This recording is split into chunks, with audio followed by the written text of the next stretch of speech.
Bienvenue sur Mot pour Mot, le podcast de la ville de Meaux. Retrouvez toutes les semaines un nouvel invité qui viendra apporter un éclairage ou une expertise autour d'un thème cher à notre ville comme la culture, l'éducation, la santé. Je vous donne rendez-vous donc chaque semaine pour un nouvel épisode à retrouver sur toutes les plateformes de streaming et sur le site de la ville. En attendant, belle écoute. Nous avons choisi pour ce tout premier thème d'aborder la culture. À quoi sert la culture dans nos sociétés modernes ? Comment mettons en œuvre une politique culturelle à l'échelle d'une ville comme Meaux ? Quelle politique adapter en faveur du cinéma, du patrimoine, de l'histoire ? Pour y répondre, nous sommes allés à la rencontre de personnalités qui œuvrent pour le territoire. Ils nous ont partagé leur parcours et leur vision pour demain. Jérôme Tisserand, bonjour. Bonjour. Vous êtes élu depuis 2008 comme conseiller municipal d'abord au cinéma, puis ensuite au commerce. Vous êtes devenu maire adjoint avant de prendre cette délégation de la culture depuis 2020. Et vous êtes par ailleurs le fondateur du Cinémo Club, association qui existe depuis plus d'une vingtaine d'années maintenant et qui compte de nombreux adhérents. Vous êtes un peu le monsieur cinéma de la ville de Meaux, si je peux résumer. Oui, c'est comme cela qu'aime me définir Jean-François Copé, c'est très gentil. C'est vrai que le cinéma, c'est une passion que j'ai depuis très jeune, puisque je me souviens, lorsque j'étais enfant, chez mes grands-parents, chez mes parents, c'était toujours l'occasion, grâce à deux émissions cultes, notamment je me souviens du cinéma de minuit, le dimanche soir sur France 3, qui permettait d'aller jusque minuit pour pouvoir regarder un film. Donc pour moi, ça évoquait déjà une liberté, de me dire, tiens, je peux veiller jusque minuit. Quand on est jeune, on se dit qu'on atteint cet horaire, c'est quand même pas donné à tout le monde. Et puis en même temps, c'était l'occasion pour moi de me plonger dans des histoires extraordinaires. On a des westerns, des films de cap et d'épée, des films policiers.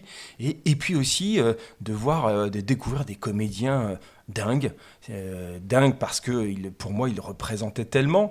Et c'était surtout, je me souviens, l'âge d'or du cinéma hollywoodien. Et je me souviens aussi de Patrick Brion avec cette voix off, ces images les unes derrière les autres, et puis ce générique de Francis Lay, Les Étoiles du cinéma, où on voyait ces couples, Humphrey Bogart, Ava Gardner, James Stewart, Montgomery Clift. Tout, pour moi, l'essence même du 7e art, et ça me faisait rêver. Et puis après, il y avait aussi, je me souviens de l'émission le mardi soir avec Eddie Mitchell. Et c'est pareil, donc en fait, ça a été toute mon enfance, toute cette liberté et tout ce cinéma qui m'a transporté. Et après, je suis devenu un collectionneur compulsif, un peu comme cet acheteur qui était Jean-Claude Brialy. Et j'ai possédé plein de cassettes vidéo. J'enregistrais tout à la télévision, tous les grands films du 7e art. Et puis j'ai acheté plein de revues de cinéma, plein de livres de cinéma, plein de DVD ensuite.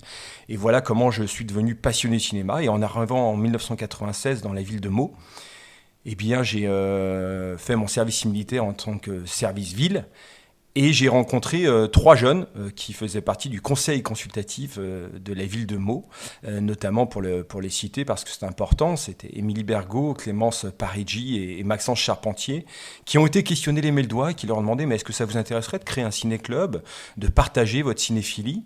Et puis comme on savait que j'étais passionné de cinéma, on m'a demandé d'accompagner le projet et on a créé une association, le Cinémo Club.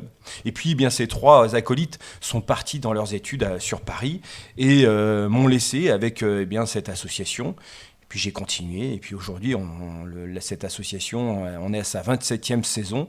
Et puis on a eu la chance de rencontrer de grands intervenants, de grands spécialistes, historiens, critiques de cinéma, puis des grands réalisateurs. Et on a créé un festival de cinéma. Et c'est une vraie réjouissance.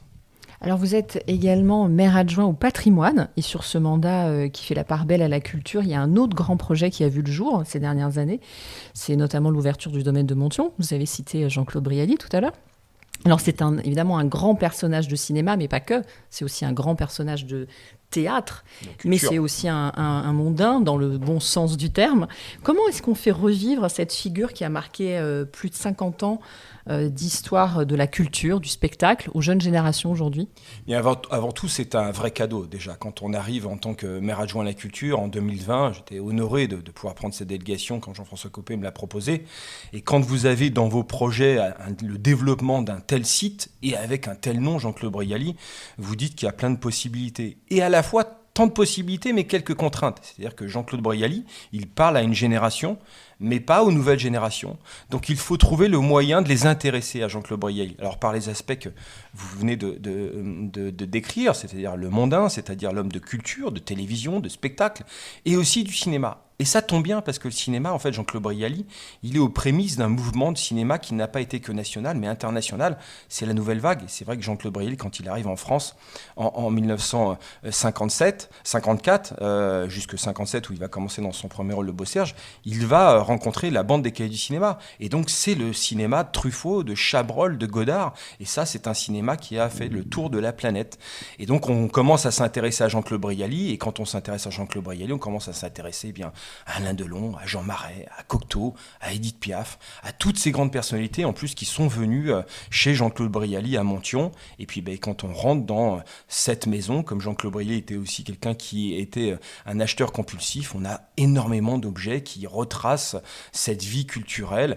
La chambre de Romy Schneider, le piano de Barbara, rien que d'en parler, j'en ai déjà les frissons. Et à chaque fois qu'on en parle aux visiteurs, eh bien on leur passe justement cette passion du cinéma. Et donc je peux vous assurer qu'on a beaucoup de choses à raconter grâce à Jean-Claude Brialy. Et puis il faudra forcément développer la nouvelle vague avec par l'instar de Jean-Claude Brialy. Alors, Meaux, c'était également une terre de cinéma, depuis toujours, parce qu'évidemment, on a la chance d'avoir un joyau en centre-ville qui est la cité épiscopale, qui est du coup un décor pour les tournages assez important. Et en plus, on l'a vu ces dernières années, on a reçu le tournage des Trois Mousquetaires, on a reçu le tournage du Comte de Monte-Cristo, et puis d'autres à venir, parce que voilà, on a vraiment cette chance d'avoir ce patrimoine. Il y a eu évidemment la réouverture de l'UGC Majestic, qui était très attendue par les Meldois. Et puis, la question qu'on a envie de se poser, c'est est-ce que finalement le cinéma aujourd'hui, c'est pas un des axes pour redynamiser, pour impulser une dynamique, une attractivité économique pour les centres-villes aujourd'hui? Vous qui avez été aussi maire adjoint au commerce, quel est votre avis là-dessus? Je pense que c'est essentiel et encore, d'ailleurs hier soir on était avec Jean-François Copé à présenter au cinéma Majestic un téléfilm qui s'appelle les fameuses séries Meurtre A qui passe sur France 3 et c'est un meurtre A autour du musée de la Grande Guerre, de la cité épiscopale, et c'est vrai que ça a cette possibilité de capter une attractivité touristique. Et il y a le cinéma touristique qui se développe beaucoup. L'autre fois, je lisais un rapport du CNC qui le développe énormément. Et c'est cette chance d'avoir à Meaux des paysages, des décors, un décorum que nous envient d'ailleurs les Américains. Preuve en est, quand on a tourné Les Trois Mousquetaires ici ou Le Comte de Monte-Cristo, ces films ont un succès parce qu'ils ont derrière. Et nous, à Meaux, on a tout à offrir.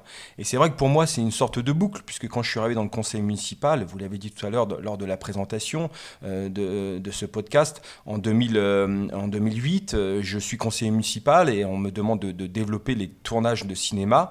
Et aujourd'hui, eh bien, nous sommes un lieu incontournable. On est à la proximité de Paris et on accueille un maximum de productions, que ce soit des téléfilms, que ce soit des séries, que ce soit des grandes productions, comme les plus grandes d'ailleurs, qui se sont réalisées sur ces dernières années. Est-ce que c'était une nécessité absolue de conserver justement le cinéma en centre-ville de Meaux? Je pense que c'était une priorité. Une priorité, et surtout pour le développement de notre ville, développement économique, développement attractif. Vous savez, aujourd'hui, quand on voit les cinémas dans les grands complexes, en périphérie justement des cœurs de ville, dans les zones commerciales qui offrent justement de nombreuses entités commerciales, je pense que les personnes n'ont plus trop envie d'aller dans ces types de complexes. Déjà, offrir 15-20 salles, on s'y perd, il n'y a rien de familial. Le cinéma, c'est avant tout une sortie familiale. Et puis aussi, c'est des cinémas qui travaillent sur leur programmation, qui accompagnent les films. Et on l'a vu d'ailleurs lors de la Covid, quand on a eu un besoin, une nécessité de retourner vers la culture, parce qu'en fait, on s'est aperçu que la culture régit notre quotidien, plus que ce qu'on le pensait d'ailleurs.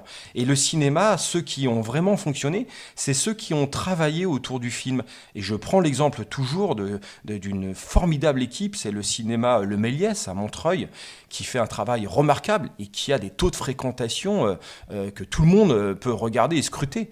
Et c'est vrai qu'ici, à l'UGC de Majestic, quand il y a eu cette volonté de la part du maire de faire revenir un cinéma, ça a été tout de suite de se dire la seule implantation possible, c'est le cœur de ville, parce que les commerçants, les restaurateurs, les bars ont besoin de cette dynamique. Et puis en même temps, ça nous permet permet, quand on parle de tournage de films, eh bien, d'avoir les avant-premières, de faire venir les équipes de films, et puis aussi eh bien, de travailler. Il n'y a pas que le cinéma, il y a les opéras qui sont rediffusés dans les cinémas aujourd'hui. Et donc voilà, c'est faire en sorte eh bien, que ce cinéma contribue pleinement au rayonnement attractif, au rayonnement économique, et puis du coup touristique par ce qu'il diffuse. Merci beaucoup, Jérôme Tisserand. On se retrouve la semaine prochaine pour un nouvel épisode. En attendant, vous pouvez nous écouter sur toutes les plateformes d'écoute. À très bientôt.